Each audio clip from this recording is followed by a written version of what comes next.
Hello, my name's Ageetha.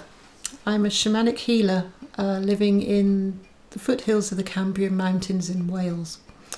And today I'm going to talk to you about, earth energies, standing stones, Celtic crosses, all that kind of thing. And really it's just giving an idea of a shamanic lifestyle and all the sort of things I do as an earth healer. So, although I live in Wales, I was called 2 years ago to go all the way to Iona in Scotland. And at the time I didn't even know where Iona was. And when I looked it up on the map, I was horrified to find I needed to take 2 ferries and drive, 300, 500 miles to get there. So it was a major journey, but Spirit said go to Iona. So off I went, quite into the unknown.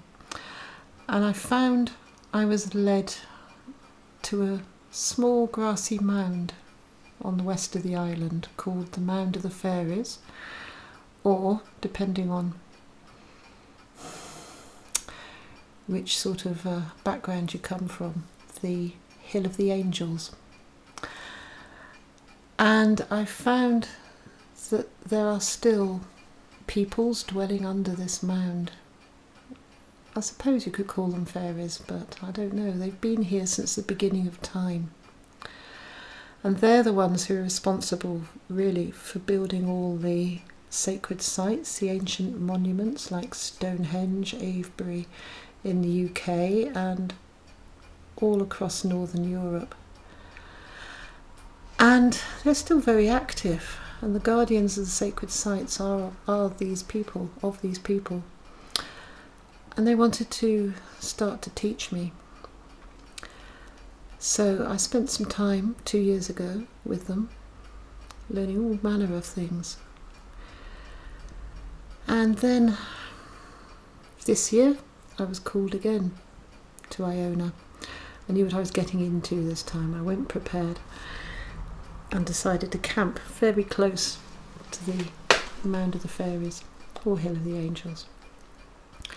And I had an intensive training, and this year it was about how the rocks of the earth perceive time. And when I say the rocks of the earth, I'm not talking about the crystals, the high energy vibration minerals of the earth, but the basic rocks, the fabric on which all is built. And I hadn't realised before it is very important for rocks to be able to mark time. And they do this by marking the passage of the dawn and the dusk. And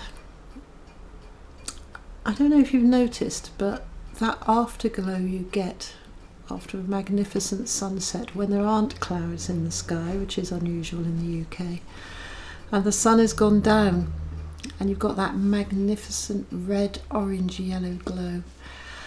And there we are. There is suddenly a period when all the rocks around you, maybe all the houses if you're in a town, everything suddenly lights up and it glows, and it glows beautifully. It reflects back what's left of the light of the sun. And at that moment, the rocks sing out. They sing out their song, and they really give out so much energy. It's like a type of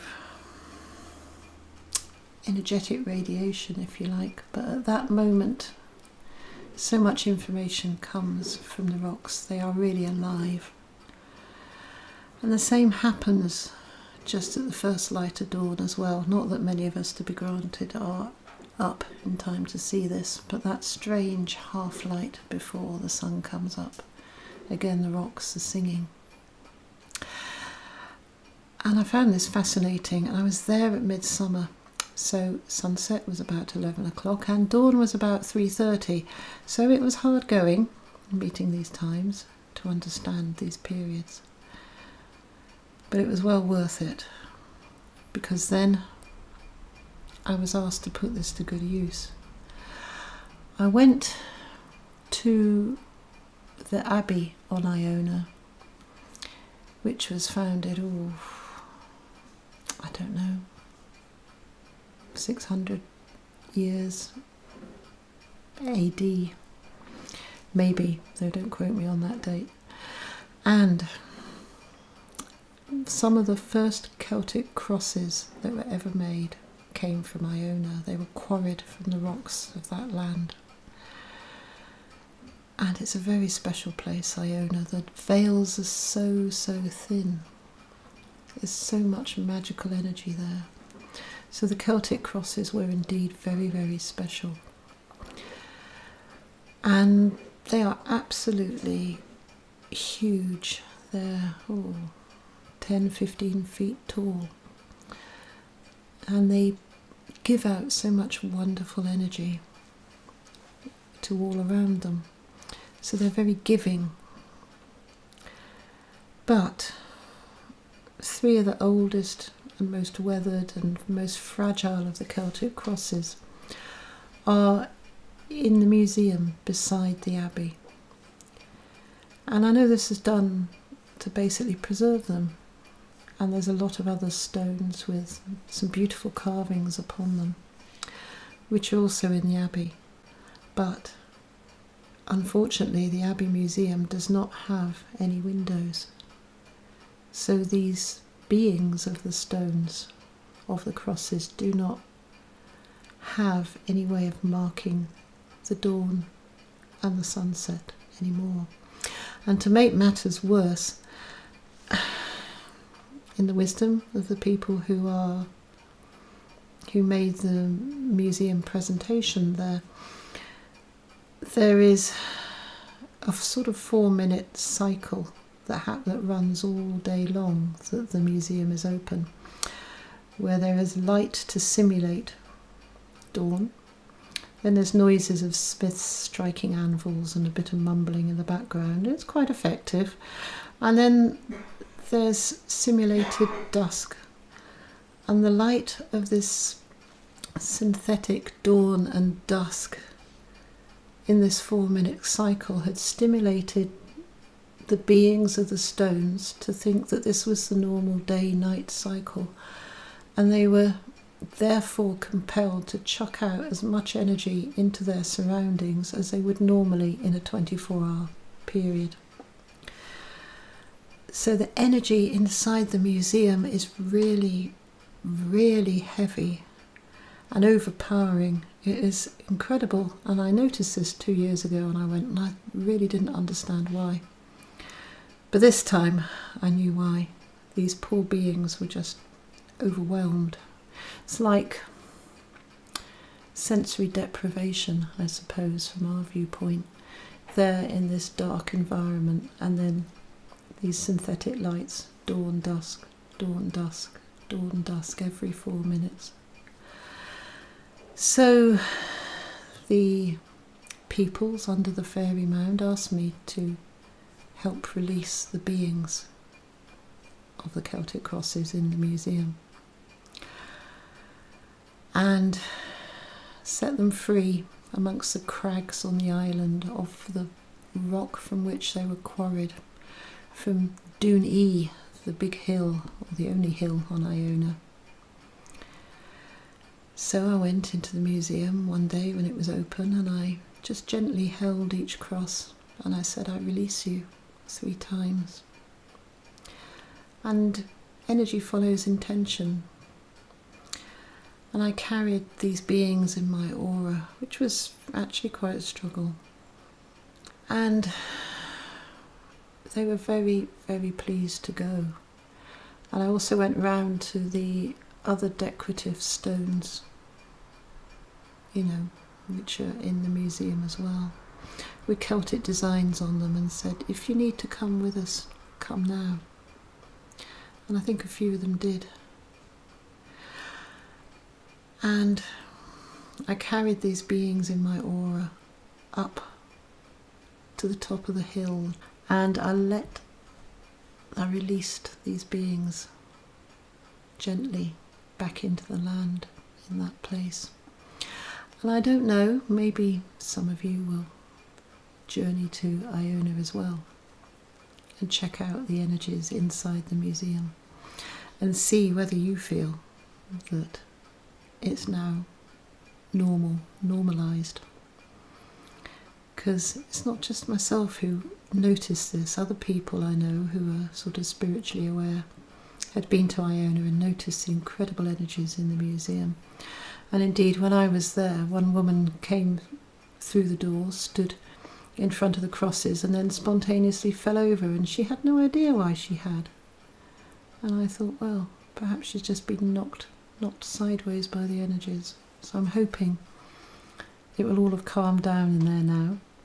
And certainly the beings are back having a good, well-deserved rest in the land. And although this was very important work to do, the lessons have carried on since I came home. And it seems that it's being explained to me how some of the megalithic monuments still function in terms of the rocks. They're so significant how they're placed, the energies they help pull up from the earth and send out. And even places such as Rosslyn Chapel in near Edinburgh in Scotland has amazing energies which the stone is channeling out. And it seems to me that Rosslyn Chapel is a symphony in stone. At certain times, before the chapel was glazed, and it wasn't glazed initially, the windows were not put in initially when it was built, sunlight would fall on certain of the carvings at certain times a year. And maybe at those points, energies were released, frequencies were released, and the stones spoke, they sang their songs. And you see that in places where the stones are covered over, like Newgrange in Ireland, where the sun only enters down the passageway into the centre, into the main chamber, at winter sunrise, at the winter solstice. And at these times, so much energy must be released. They have not spoken, those stones, and since the previous winter solstice, a whole year, the amount of energy they must release at that one time is amazing. There are other apparent burial chambers of this nature which are aligned to summer or winter solstices, where the stones are hidden away from the daylight and only get activated at these specific times a year. And it seems to me we assume now as modern peoples that these were burial chambers for people and passage tombs, but maybe they were covering over the stones, the significant stones, because some of these were originally henges. They were open to the elements, and they were only covered over later by later peoples, not the ones who built them originally. And maybe the later peoples were worried by the energies these stones were putting out, so they covered them over.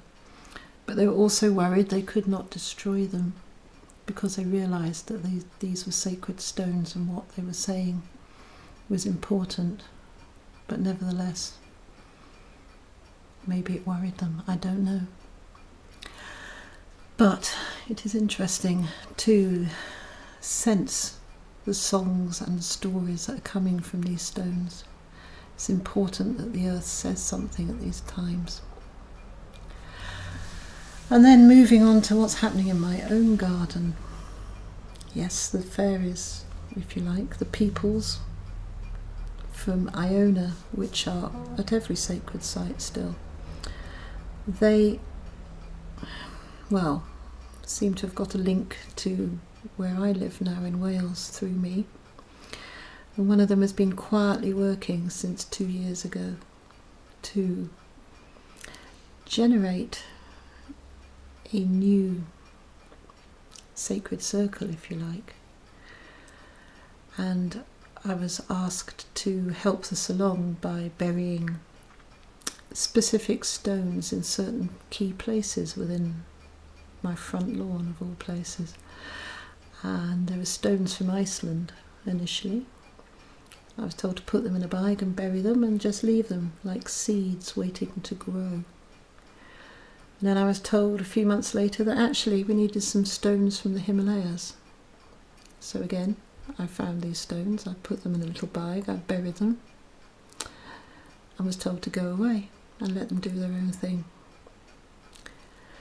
And then slowly I became aware that there was energies coming out of the lawn in different places, and this developed and this grew, and with my inner sight I could see that there was a flat plane with beams of light coming up at specific key points. And it felt to me that the energies were stronger in the evenings. But there again, nature spirits speak more in the evenings. They're more active anyway, I seem to find. But anyway, I was told a few days ago that actually we needed to set up a stone circle. I thought, oh, okay. I thought, how on earth are we going to do that? But apparently small stones, well, smallish stones were okay. And we had to put them at key points. But the penetration of the earth by the stones was key to lifting the energies from a flat plane upwards so it could do its thing. So I spent the best part of the morning slowly walking the lawn, finding out where the key points are. And to my great surprise, because I had thought it was going to be more like cup and ring circles, or which are decorations on megalithic rocks, or I don't know, spokes of a wheel, something like that. But what we actually had was a golden mean spiral, and I have an example here on a shell which shows it very, very clearly. So we've got the spiral going out and out and out, and it goes out further and further each time, and it goes out infinitely from a very small beginning, out and out and out and out and out. And as we found the hot spots, if you like, and put the stones in place so the energy is built, so we could feel more and more of these key points to put stones, standing stones, and so on and so forth. And it will encompass the house as well, and it will send energy out and out and out. I've put about 13 stones in. I think that's enough for now anyway. The golden mean spiral is very, very important geometrically. All of nature seems to unfold. Flowers unfold to the golden mean spiral. As you can see, shells do. Shells grow that way.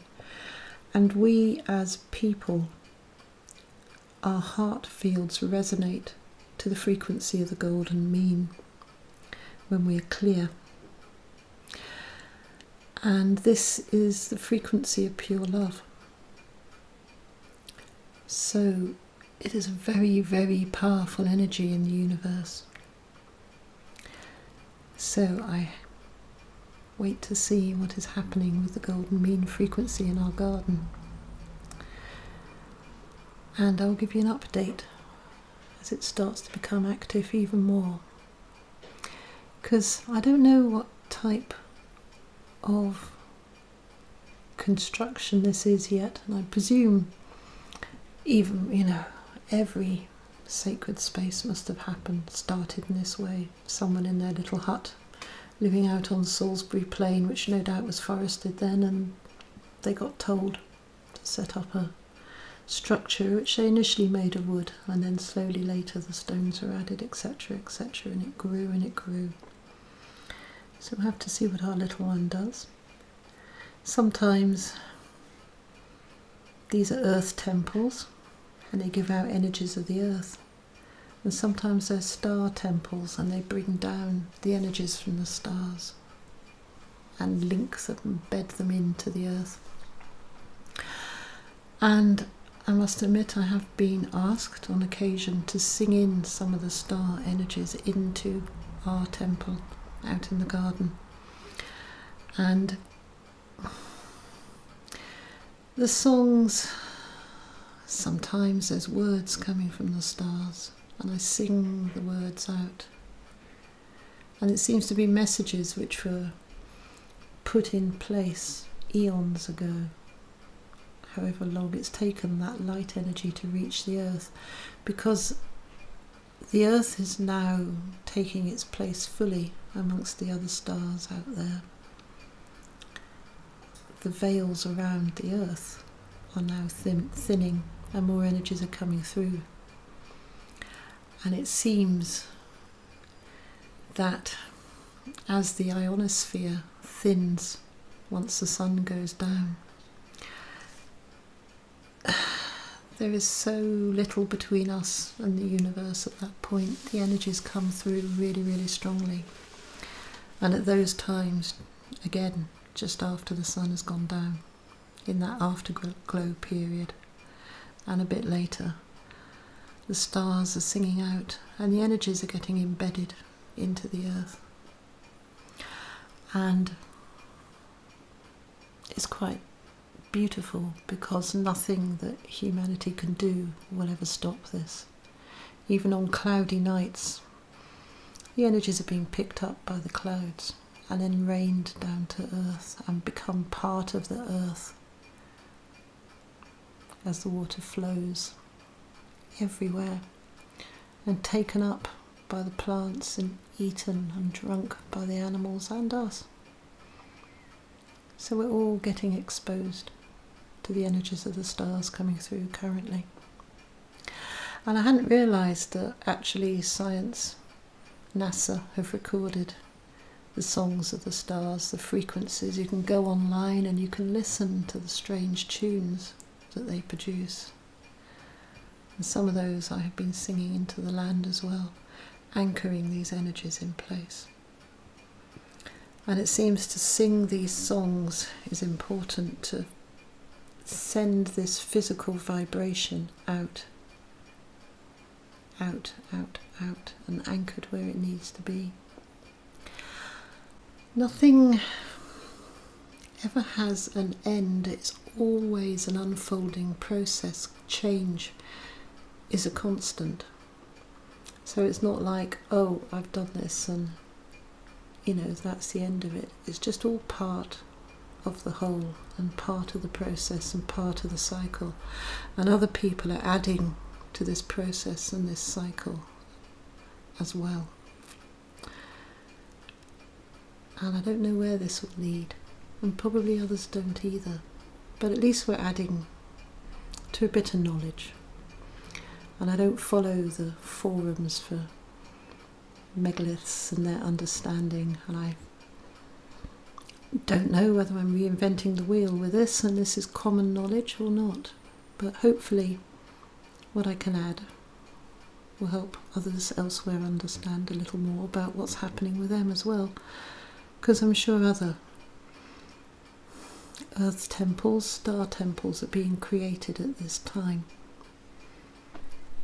And the energies are being adjusted and the ley lines are growing and moving and coming into different areas and energizing in a different way. The earth is evolving, the earth is changing. So, just have to see where that goes. And as I understand a bit more, I'll no doubt try a new post on the same subject. But I hope you've enjoyed what I've said tonight. And hopefully some of the images I've shown of where I live and my earth temple as we're building it, even though it's only tiny. And I hope you join me for some more posts where I'll talk about other beings that I've encountered, the dragons, the tree beings, the dryads, the spirits of the sacred wells and the water. Because light and sound are the keys, always. The water beings work like that. The rocks work like that in some ways. And the stars work like that. And until humanity has evolved sufficiently that we understand how to work with and use light and sound together, well, we're holding ourselves back. I don't know how to do it yet properly, but I'm sure there's others out there who do. Okay, so I'm finished for tonight. God bless you, and thank you.